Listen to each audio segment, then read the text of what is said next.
Когда мужчина был занят своими делами, он услышал слабый жалобный писк, который доносился среди травы и небольших кустов. Не видя вокруг ничего необычного, он был решительно настроен найти источник этого звука, осознавая, что кто-то нуждается в помощи. Однако, через некоторое время писк прекратился, и вокруг наступила тишина.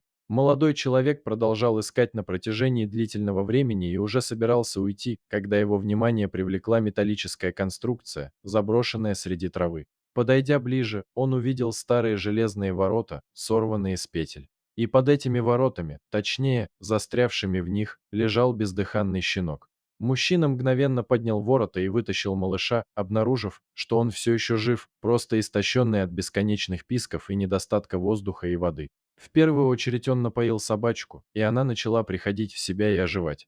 Однако встал вопрос, что делать дальше. Молодой человек только что привел другого маленького щенка домой и не планировал заводить еще одного. Но он не мог просто оставить собаку в беде, особенно зная, что в деревне никто не посмотрел бы на бездомного щенка, так как люди там сами едва сводили концы с концами. Тогда мужчина принял решение, что где один щенок, там и второй. Он решил взять этого бедолагу с собой в город.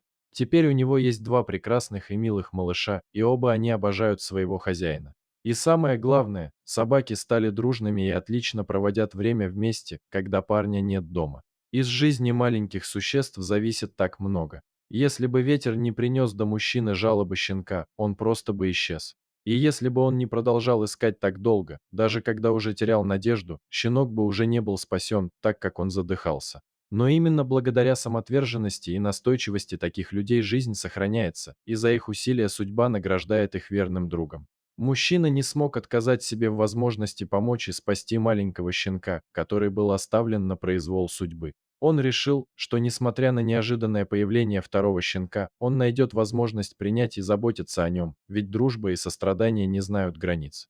Теперь мужчина имеет двух верных спутников, которые приносят ему радость и преданность. Этот случай стал напоминанием о том, как важно быть готовым помочь и встать на защиту тех, кто находится в беде. В конечном счете, жизнь может измениться и преобразиться благодаря самым маленьким добрым поступкам.